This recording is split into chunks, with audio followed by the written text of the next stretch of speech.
নমস্কার, বৌরানীর হেসেলে সবাইকে স্বাগত। আজ আবারও একটি নতুন রেসিপি নিয়ে আপনাদের সামনে হাজির হয়ে গেছি। আজ আমি বানিয়ে দেখাবো ছাতুর শরবত বা ছাতুর ছাঁচ। চলুন দেখে নেওয়া যাক আমি কি পদ্ধতিতে এটাকে বানাচ্ছি। প্রথমে আমি একটা মিক্সি জার নিয়ে নিয়েছি। এবার এখানে আমি 1 কাপ মতো ছাতু অ্যাড করে দিলাম।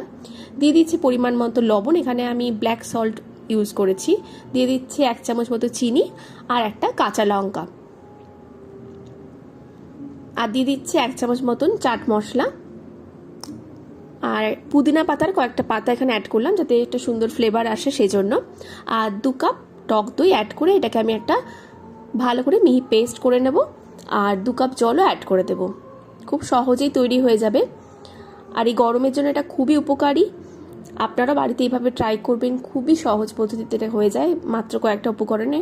আর এইভাবে বানিয়ে ফ্রিজে স্টোর করেও রাখতে পারেন, সেটাও মাঝে মাঝে বার করে জলের সাথে মিশিয়ে আপনারা ব্যবহার করতে পারেন।